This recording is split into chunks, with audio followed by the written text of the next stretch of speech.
Hello and welcome to Run Testers. My name's Nick, and in this video we are each going to be picking out our favourite all-rounder running shoes. So these are the shoes we would pick if you had one shoe to do absolutely everything, from all your easy runs, through sessions, progression runs, tempo runs, all the way to race day. So that's the only criteria we've really set on this. We've got a free choice otherwise, like there can be plated shoes, unplated shoes. You can look at value if you want to, or you can just pick the most expensive shoe on the market if that's what you think is the best. But we're each going to be picking out two shoes, our absolute favourite, and then a runner-up that we also really like all round as well. I don't know what the other guys have picked as yet, but it will depend a little bit obviously on ourselves as runners and what we really value. Like I'm always going to be picking a shoe that will help me on race day at least a little bit, so I'm not going to go for just a straight cushion shoe even if that is the best option for easy runs.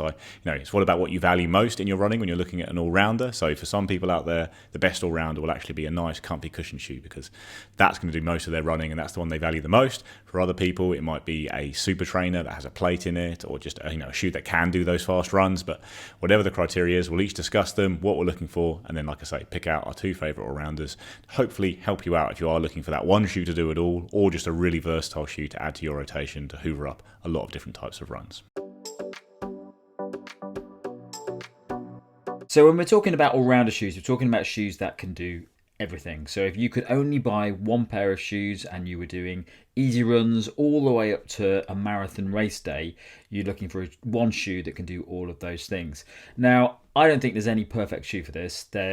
Obviously, people train in different ways. People run different speeds at marathons. People do different sorts of training sessions. So if you are somebody that is like Nick and you're training at a very fast pace and a lot of your training is skewed towards faster intervals and faster tempo sessions, then obviously you're going to need an all-rounder shoe that really does skew more towards that faster training. If you are a runner that's spending a lot more of your time doing easier sessions, so your training block may look like a lot of more comfortable runs where you're actually just trying to tick off the mileage as opposed to running fast and doing interval sessions, then those two shoes are going to look very different. For me, I think there are a lot of great all-rounder shoes out at the moment. So there's loads of shoes that I would say to people, if you're just looking for one shoe, there's a really good selection of options out there at the moment. For me and the type of running that I do, my top pick is going to be the Superblast 2 at the moment. The reason for that is that the Superblast 2 is a shoe that if you're running for an easy run, it's got a really nice level of stack height. It's got a nice bit of cushioning. It's also a relatively stable shoe, but it just is very comfortable to run in for easier sessions. You could take that out on holiday with you. You could just do a 5k or a 10k easy run every day and that shoe would be absolutely fine. You're not going to find that it is trying to make you go faster all the time. It's not going to be uncomfortable to wear. So great for easier sessions, but it really comes into its own when you do those faster efforts. I don't think it's the best race shoe in the world. I think there are shoes that are faster if you're going for a PB at a marathon, but I think when it comes to all-rounder shoes, it's really up there with some of the best options that you could use for race day. It's got a really nice transition. It's quite responsive in the midsole as well. So even though you get those nice easy runs in it, it's also pretty good at picking up the pace when you want to do the faster sessions, and especially for something like half marathon or a marathon where you're looking at running a nice consistent pace for a long period. Fantastic shoe for that. Maybe for 5Ks, if you're going for really fast flat out 5Ks, it's not going to be the most amazing shoe. Maybe if you spend a lot of time on track and you're doing interval sessions, again, it's not going to be the best shoe for that. But overall, as an all-rounder, it really does have a wide spectrum of uses, and definitely my top pick. My second pick is a shoe that's quite different than the Superblast 2. It's the Mizuno Neo Vista, and this shoe is it skews more towards those easier efforts. So it's an all-rounder shoe, but it really delivers on easy runs. Superblast 2 is fine at easy runs, but if I was just buying that shoe for easy runs, then I've got far better shoes for easy runs. Neo Vista is a shoe that I actually do use a lot just for easy runs, but it's quite a versatile shoe. The reason it's good for easy runs is it's got this really soft, bouncy midsole foam in it. You go out and you do a 5k or a 10k and it just bounces you along. It feels very comfortable. Fantastic shoe for that. And if it was just an easy shoe, it would be a great easy day shoe. But because of the plate that sits in it, because of that bouncy midsole foam, you can really pick up the pace in this as well. So I've been using this quite a lot recently for loads of my training actually. I'm doing training for Valencia Marathon, and I've got a lot of interval sessions, I've got a lot of tempo sessions, and I've got loads of easy runs as well and longer sessions. So I've used this for all of those runs, and it does a really good job at all of them. What I would say is It's probably it's limited to the runs that are a little bit easier. So whereas the Super Blast 2 really excels at runs where you're going for a long time and you want a consistent pace, great turnover, this shoe doesn't necessarily work that well for those longer efforts where you may be doing 25k, 30k at marathon pace, because that softer foam does it's not got as nice a transition as a Super Blast 2. Everything else, it's just a really lovely bouncy shoe. So you can do great interval sessions in this shoe. You can do really long, comfortable, enjoyable slow runs in it because it just bounces you along nicely. And I'd be more than happy to race in the shoe. It's not the best race shoe out there, but when it comes to versatility and all the stuff that it can do, it skews more towards those easier runs, but you could race in it. Whereas the Super Blast 2 actually is more likely a race shoe, which you can also do your easy runs in. So they're my two picks for all-rounder shoes at the moment. When it comes to running shoes that can do it all, I don't think we've ever had it so good. There are so many options out there, and I, for one, salute that. We test dozens of shoes each year, and there's nothing more pleasing than finding a pair of genuinely versatile running shoes that you can use for almost any run. Versatility will mean different things to different runners. I'm lucky that I can run my easiest recovery miles in shoes that offer much less cushioning than some others. I don't need to lace up something like a big pillowy New Balance More V5 or a Balos or a Hoka Skyward, those kind of shoes. And that means there are loads of shoes that I find versatile enough for all my mileage that other people maybe might not. The downside for that is picking two for this video becomes a little bit more tricky.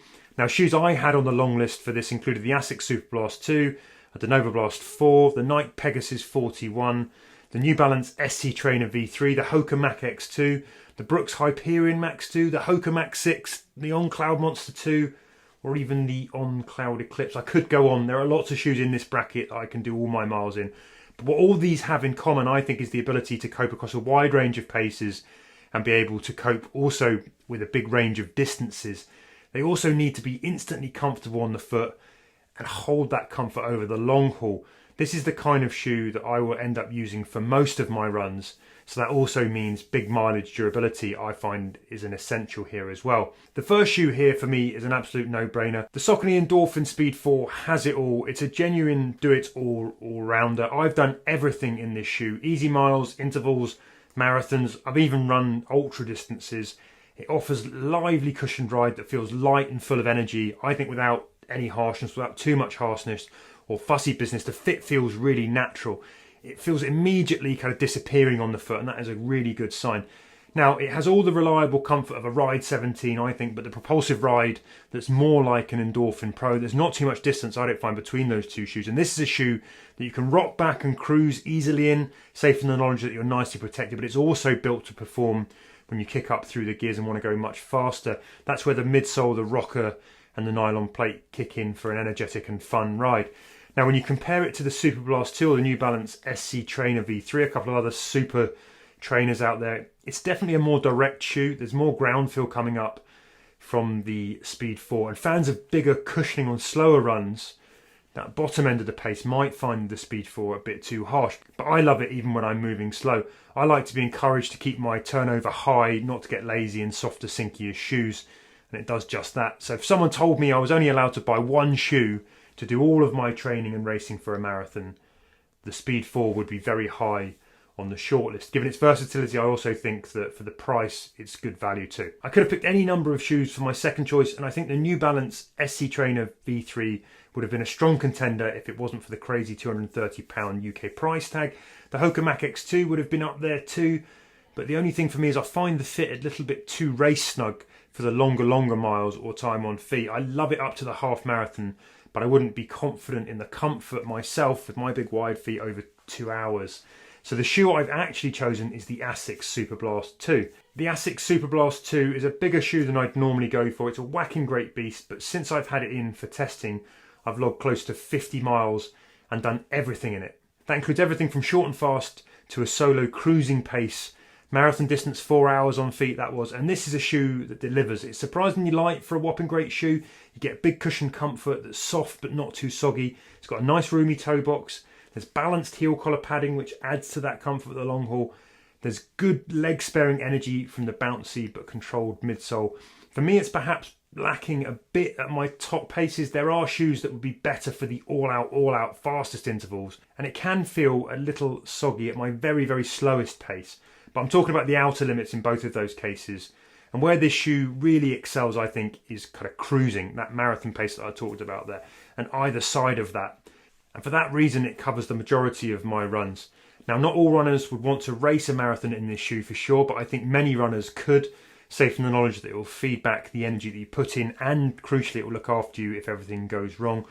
Or if you just want to do the 26.2 in comfort, this is another shoe I think that will cater for that race and long time on feet. So it's another shoe for many runners that could cover an entire training and racing block for a marathon. So if I'm thinking about an all-rounder shoe, the one shoe that is going to do absolutely everything, certainly right at the front of my mind is the shoe going to be fast enough when I go and do my sessions and look at racing, because that's something I really value as a runner. I'm nearly always training for some kind of race, and I don't want to be let down on race day. And I usually can get by with most shoes when it comes to easy runs. Like, I don't really find shoes too unstable or unforgiving or anything like that. So I'm pretty happy to have a shoe that's going to feel pretty good on easy runs, as long as it's then going to help me when it comes to fast sessions and races. Now, that said, I have made some kind of concessions to the idea of I'm going to have to use this shoe for everything. So I've not just gone and picked a carbon plate running shoe, although the Hoka Cielo X1 definitely cropped into my mind as a fantastic shoe that you can do pretty much everything in and is very fast. But I've gone for two super trainers myself, and this was a really easy pick for me, actually. I think these two shoes have been my absolute standouts of the year so far. Two shoes that I would very happily have as an all-rounder running shoe, and the one I've picked above all is the Hoka Mach X2. So the original Hoka Mach X I wasn't a huge fan of. Like, I've always loved the Hoka Mach line, and I thought the Mach X was going to be amazing, just a slightly faster version of the Mach. That actually I found the original Mach X a little bit sluggish, and a shoe that I kind of found okay for pootling around in, but didn't really have much pace for me, and I just didn't really feel like it was a super trainer. It was more just a daily trainer.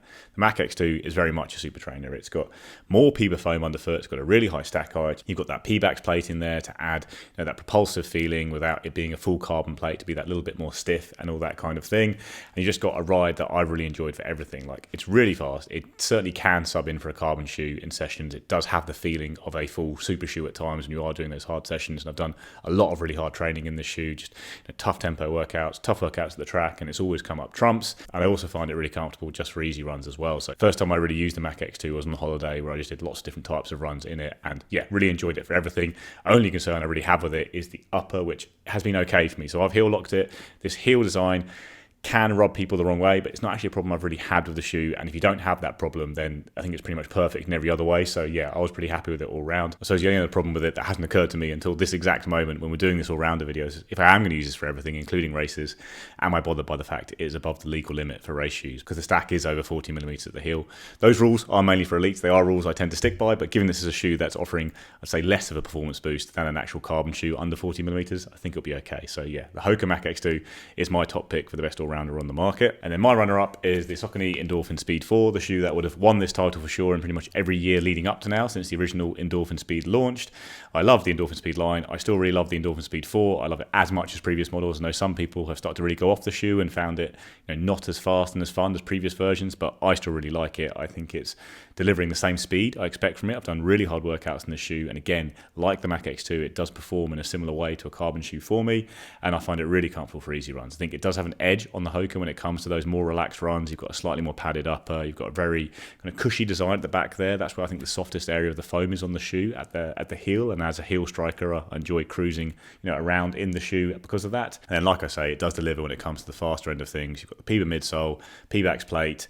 It's got a really nimble feel to it, unlike lots of shoes these days which have gone for mega stacks, including the Mach X2. It's a relatively low stack shoe, and that just creates a nice agile feeling, and I feel I can turn my feet over really well in the Endorphin Speed, and always have been able to because of that speed roll rocker, which just seems to really suit my gait. So it's a really good shoe for everything. Like, when picking between this and the Mach X2, I think the Mach X2 does have a bit more punch and bounce when it comes to those faster runs, faster long runs in particular, and the Mach X2 has having more foam under the forefoot just makes it a little bit more comfortable there. Sometimes I get a little bit of discomfort under the forefoot if I'm doing a hard long run in the Endorphin Speed, kind of the way I slap through as a heel striker, but it really is a great shoe all around, and it's legal stack height as well. So if that did really start to get in my mind with the Mach X2 and I didn't want to race in it, then the Endorphin Speed 4 would become my pick for the best all-rounder because it has that legal stack height. But yeah, those are my top two shoes. They're both, plastic plated super trainers with really good foams in the midsole and a design that leans more towards speed over anything, which is really the key recipe for me. Like, I want an all-rounder that leans more towards speed because I do enjoy running an easy in these, and that's fine for me, but I really like the fact that they are also lightning fast shoes with that plastic plate, making them a little bit more suitable to do a bit of everything in, because I don't really like the idea of doing every single run in a carbon plate shoe, and the plastic plate probably doesn't make that much difference, but in my mind makes them a little bit better and more appropriate as all-rounders. So yeah, number one for me, Mac X2, runner-up, Endorphin Speed 4. So in terms of my top kind of all-rounder running shoe picks that I'm loving at the moment, I think are great options. I'm going to talk about one firstly, which I think is a pretty obvious one, but ultimately it's the one that I've spent the most time in recently. It's been very easy to kind of spend a lot of time in this shoe. And that is the Asics Super Blast 2. I didn't get the opportunity to run in the original. I've spent a lot of time in the 2 now. And I totally get it. I know why this shoe is so well loved, and it is expensive, but I do think you get what you pay for. A very accomplished kind of all-rounder versatile shoe. And I found I've been able to run easy in it. I've been able to run more at tempo, slightly faster. I've raced in it as well too, shorter distances. While it's not impeccable and would be my go-to kind of faster shoe, it absolutely didn't feel out of place running a little bit quicker in it. And I think the crucial thing for me here is that, and I've said this in other videos, this is a max cushion super trainer style shoe, and there's a lot of those shoes here now in that category, but ultimately what I think is the Super Blast 2 manages to deliver that versatility in a very seamless way during a run and, transition between those different speeds. And that's kind of what I've really kind of loved about it. If I've gone out and I've wanted to, I've planned to go and do an easy run, I've wanted to run a little bit more up tempo, this shoe feels comfortable to do that within a run, which I don't think is necessarily the case for all shoes that sit in this category. So I think, it is a versatile do-it-all shoe. I think it's going to, the amount of mileage I put in it, I'm kind of 60 plus miles in it now. It still feels as good as that first run. And I think, if you are looking for a shoe that can do a lot of different things and work for a lot of different sessions, this is a shoe absolutely that for me, it's expensive, but absolutely can do that. And I've had a great time running in this shoe. Now, in terms of my second choice, I was going to talk about the Hoka Max 6, which is obviously cheaper than the Asics Super Blast 2, but I've gone even cheaper on price and value. And I think ultimately a shoe that, don't be fooled by its price, because absolutely this is a shoe that can work for a lot of different people. So that shoe is the Puma Velocity Nitro 3. Now you're probably expecting Nick to be speaking about this shoe, but I think this absolutely is a shoe that, again, a bit like the Super Blast 2, it's a very easy shoe to throw on and do a mixture of different runs in.